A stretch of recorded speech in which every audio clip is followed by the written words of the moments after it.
నమస్తే. ప్రస్తుతం మనతో పాటు ప్రముఖ విశ్లేషకులు ఇమ్మంది రామారావు ఉన్నారు. ఆయనతో మాట్లాడదాం. నమస్తే సార్. నమస్తే అమ్మా. సార్, ప్రస్తుతం బాగా వైరల్ అవుతున్న వార్త ఏంటి అంటే మల్లారెడ్డి భూమిని కబ్జా చేశారు, రేకులు పెట్టి మొత్తం కాంపౌండ్ వేశారు అని చెప్పేసి నిన్న ఒక వీడియో వైరల్ అయ్యింది. అండ్ పోలీసుల మీద కూడా అరుస్తున్నారు గట్టిగా. వాళ్ళ అల్లుడు కొడుకు ఆయన నా భూమిని కబ్జా పెట్టిండ్రు వీళ్ళు అని చెప్పేసి. అంటే మళ్ళీ ఆయనకి వ్యతిరేకంగా వార్తలు ఏమొస్తున్నాయంటే ఈయన చేసిన అన్ని పోయినాయి, ఈయన ఎవరిదైనా చేసేసరికి ఇట్లా వచ్చింది అని చెప్పేసి మాట్లాడుతున్నారు. ఏదేమైనప్పటికీ ఈయన మోస్ట్లీ సైలెంట్ అయిపోయారు బీఆర్ఎస్ లో. ఇంకా వేరే పార్టీకి వెళ్తున్నారేమో అని చెప్పి చాలా మంది మాట్లాడుకుంటున్నారు కూడా విశ్లేషకులు. సో ఏం జరగబోతుందంటారు సార్ మల్లారెడ్డి విషయంలో? ఇక్కడ మల్లారెడ్డి అమాయకుడు, అవకాశవాది. ఎదుటివారు నచ్చినట్టయితే లేదా వాళ్ళ అధీనంలో ఉంటే ఎంతకైనా తెగిస్తాడు. అసెంబ్లీలో గట్టిగా మాట్లాడేవాడు ఎవడంటే మల్లారెడ్డి. తప్పో ఒప్పో, అది తప్పైనా అందరూ నవ్వుకున్నా మాట్లాడేస్తాడు. మాట్లాడడానికి మాత్రం ఏమీ సంకోచించడు. అలాగే బాసుని నా ప్రాణాలు ఇచ్చైనా కాపాడుకుంటానని ప్రత్యక్షంగా చెప్పిన వ్యక్తి ఆయన మల్లారెడ్డి. ఆయన చేసిన పెద్ద పొరపాట్లు ఏంటంటే, నేను ఊరికనే ఈ స్థితికి రాలేదు, పాలమ్మినా పూలమ్మినా కళ్ళమ్మినా ఏదో సారా అమ్మాను ఇవన్నీ చెప్పుకోవడం ఆయన చేసిన పెద్ద పొరపాటు. ఎందుకంటే పాలమ్మిన వాడు ఇన్ని వేల కోట్ల రూపాయలకి ఎలాగా నువ్వు సంపాదించుకున్నావు, అదే పూలు అమ్మినాడు ఇన్ని వేల కోట్ల రూపాయలు ఎలా సంపాదించుకున్నావు, ఈ ప్రశ్నలు వస్తాయి కదా. ఈ ప్రశ్నలకి సమాధానాలు వెతుక్కునే స్థితిలో కొన్ని ఆయన చేసినటువంటి దౌర్జన్యాలు, ల్యాండ్ కబ్జాలు, ఏదో బ్యాంకులు లోన్లు ఎగ్గొడ్డాలు, లేదా మాట తప్పడాలు ఎన్ని వస్తాయి కదా. ఎప్పుడైతే మనం నిన్నెవడు చెప్పుకోమని చెప్పాడు, అసలు అనవసరమైన రాజకీయాలు ఎందుకు మాట్లాడాలి. ఏమన్నాడు, రేవంత్ రెడ్డి కూతురు పెళ్లికి నేనే డబ్బులు సర్దినా, రేవంత్ రెడ్డి ఇంట్లో జరగకపోతే నేనే డబ్బులు సర్దానంటే అది పరోక్షంగా అంటే మా ప్రత్యర్థి పార్టీకి ఆయన కాబోయే ముఖ్యమంత్రి ఆయన మాట్లాడితే కోపం ఉంటుంది కదా. రేవంత్ రెడ్డి ఎందుకు ఇంత హాటుగా పూనుకున్నాడంటే, రేవంత్ రెడ్డి కూతురు పెళ్లి జరుగుతున్నప్పుడు కేసీఆర్ బలవంతంగా తీసుకెళ్లి జైల్లో వేశాడు. అదే కదా ఆయన బాధ, అదే కదా ఆయన చేసిన తప్పు. లేకపోతే అంత ఫోర్స్గా పూనుకోడు. ఆ పని వెంటనే కవితని జైల్లో వేసాడు. ఇప్పుడు కేటీఆర్ని కూడా జైల్లో వేస్తా ఉంటున్నాడు. అంటే ఇక్కడ నా అనుభవంలో ఎవరిని జైల్లో వేయకూడదమ్మా. జైల్లో వెళ్తే వేస్తే వాళ్ళు సింపతి గెయిన్ చేస్తారు. చంద్రబాబు నాయుడిని జైల్లో వేయడం మన జగన్మోహన్ రెడ్డి చేసిన తప్పుల్లో అతిపెద్ద తప్పు. ప్రపంచం అంతా కదిలింది. 74 సంవత్సరాలు ఆయన రాజకీయాల్లో 40 సంవత్సరాలు ఉన్నవాడికేమో జైల్లో ఈ పరిస్థితిలో ఉండడమా, చల్లనీళ్ళు స్నానమా, ఏసీ లేకపోవడమా, దోమలు కొట్టడానికి మందు లేకపోవడం, రకరకాల. ఆయన పైగా షుగర్ పేషెంటు, తర్వాత సోరియాసిస్ ఏదో ఉంది. ఇటువంటి వాడిని ఇంత నీచంగా అవమానం చేయడం మంచిది కాదని ప్రపంచంలో ఉన్న సాఫ్ట్వేర్ ఫీల్డ్ అంతా కదిలింది. అదే పెద్ద శాపం అయిపోయింది ఆయన పాలిట. అలాగా జైల్లో వేయడం కేసీఆర్ చేసిన అతిపెద్ద తప్పు. దాంతో పగలు ప్రతీకారాలు పెరిగిపోయినాయి. ఒక్క మాట చెప్తున్నాను, రాజకీయాలు ఎవరు కూడా పగలు ప్రతీకారాలతో అంటే నడపలేరు.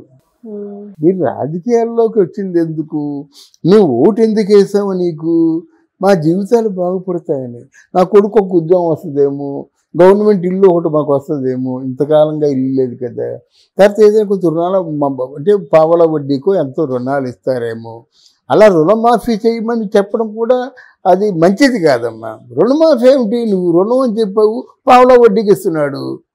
అదే నువ్వు వ్యాపారాన్ని డెవలప్ చేసుకోవచ్చు కదా. 3 రూపాయలు వడ్డీకి ఇచ్చి బంగారం పెట్టుకుని ఇస్తున్నాడు మార్వాడి, దానికంటే ఇది ఎంత సుఖం. అందువల్ల అంటే ప్రజలు ఆశించింది ఏంటంటే, మీరు సీటు మీద కూర్చున్నప్పుడు కాంచి ప్రజల వైపే మీ దృష్టి ఉండాలి, ప్రజా సంక్షేమాన్నే మీరు చూడాలి, ప్రజల తాలూకు సాధక బాధకాలు చూడాలి. ముఖ్యంగా యూత్ సంవత్సరానికి ఒక 2 లక్షలు 3 లక్షల మంది చొప్పున ఇంజనీర్స్ రోడ్డును పడుతున్నారు. అన్ని లక్షల మందిలోకి ఎన్ని ఉద్యోగాలు ఇచ్చావు? అది కూడా చూసుకోవాలన్నమాట. ఆ విషయంలో మనకి తెలంగాణ చాలా బెటర్. కేటీఆర్ చాలా మంచి నాయకుడు. I do admit, I appreciate. Why? Because ఆయన మాకు కంపెనీలు చాలా తర్వాత చూస్తానని చెప్పేంత వరకు పరిశ్రమలు వచ్చేసాయి. అందరూ యూత్లు చాలామంది హ్యాపీగా ఉన్నారు. రైతులకు కొంచెం ఏదో ఇలాంటి బాధలు ఉన్నాయి, కానీ అన్ని చేసినప్పుడు కూడా ఓడించారు. అంటే ఏదో ఒక విధమైన లోటు వాళ్ళు ఆలోచించబట్టే కదా. అన్నీ బాగా చేసినట్టు ఎందుకు మన రేవంత్ రెడ్డి మాట వింటారు? వాళ్ళు చేయిందేదో ఈయన చేస్తానని చెప్పాడు కాబట్టి, ఈయన చేస్తాననేది ఏదో నిలబెట్టుకోలేడు లేకపోయాడు కాబట్టి ఇప్పుడు మరో మాట కాంట్రవర్సీలు మొదలవుతాయన్నమాట. ఆ మాత్రం చేతగానే వాడు ఎందుకు చెప్పాలరా, ఎందుకు వాగ్దానాన్ని ఇవ్వాలరా అంటారన్నమాట. ఈ కుట్రల రాజకీయం నేను ప్రోత్సహించను. చూడండి, కుట్రల రాజకీయం ఎంతవరకు వెళ్ళిపోయిందంటే హత్యల వరకు వెళ్ళిపోయింది కదా, కత్తులు పలుగులు వీటి వరకు వెళ్ళిపోయింది కదా, చావు బ్రతుల మీదకి వెళ్ళిపోయింది కదా. ఈ ఎలక్షన్స్ మొత్తం నాలుగు ప్రాంతాల్లో రక్తం ఏళ్ళైపోయింది కదా. కొట్టడం అంతే, ఒకటి చెవు పూసేశారు అంతే, నరిగేశారు. ఇదా రాజకీయం? రాజకీయంలో రాజకీయంగా దెబ్బ కొట్టండి అంతేగాని అంటే ప్రజల్ని భయభ్రాంతుల్ని చేయడం మంచిది కాదు. ఇల్లు తగలబెట్టడం మంచిది కాదు. ప్రజల్ని చంపేయడం కానీ, జీవితాంతం వికలాంగుణ్ణి చేయడం కానీ మంచిది కాదు. ఇలాగ ఉండాలి. అలాంటి పరిస్థితుల్లో మల్లారెడ్డే అనవసరమైనటువంటి గొడవలు పడ్డాడు. ఇన్ని లోపాలన్నీ అతనే బయట చెప్పుకున్నాడు. లోపాలను బయట చెప్పుకోవడం ఏంటి? తర్వాత ఈనాటి రాజకీయం ఎలా ఉందంటే, ఎవరు మెజారిటీగా ఉంటే వాళ్ళ దగ్గరికి వెళ్ళిపోతున్నారమ్మా, ఎవరు గెలిస్తే వాళ్ళ దగ్గరికి వెళ్ళిపోతున్నారు. సరదాకి నీతిమాలిన పని కాదు, వాళ్ళు సంపాదించిన 1000 కోట్లకు ఒక రక్షణ వస్తుందని. అందువల్ల నువ్వు అలా వెళ్ళిపోతానని చెప్పావు, మళ్ళీ ఏదో పౌరుషం అడ్డొచ్చింది. సో ఇన్ని రకాలుగా నువ్వు తప్పులు చేసి ఉన్నావు కాబట్టి ఇక ముందు నువ్వు మాట్లాడితే కేఏ పాలు మాట్లాడినట్టుగానే నిన్ను కూడా చూస్తారు. రాజకీయ నాయకుడు డబ్బుతో గెలుచుకోవడం, రాజకీయ నాయకుడికి బుర్ర కూడా కావాలి కదా. ఆ బుర్ర నీకు లేదు. నువ్వు ఎక్కడి నుంచి జీవితాన్ని ప్రారంభించావు అందరికీ తెలిసే ఉండొచ్చు, కానీ అలా కాదు కదా. ఈరోజు నువ్వేంటంటే 5,000 కోట్ల పైన సంపాదించావు. అలాగే ఉండండి.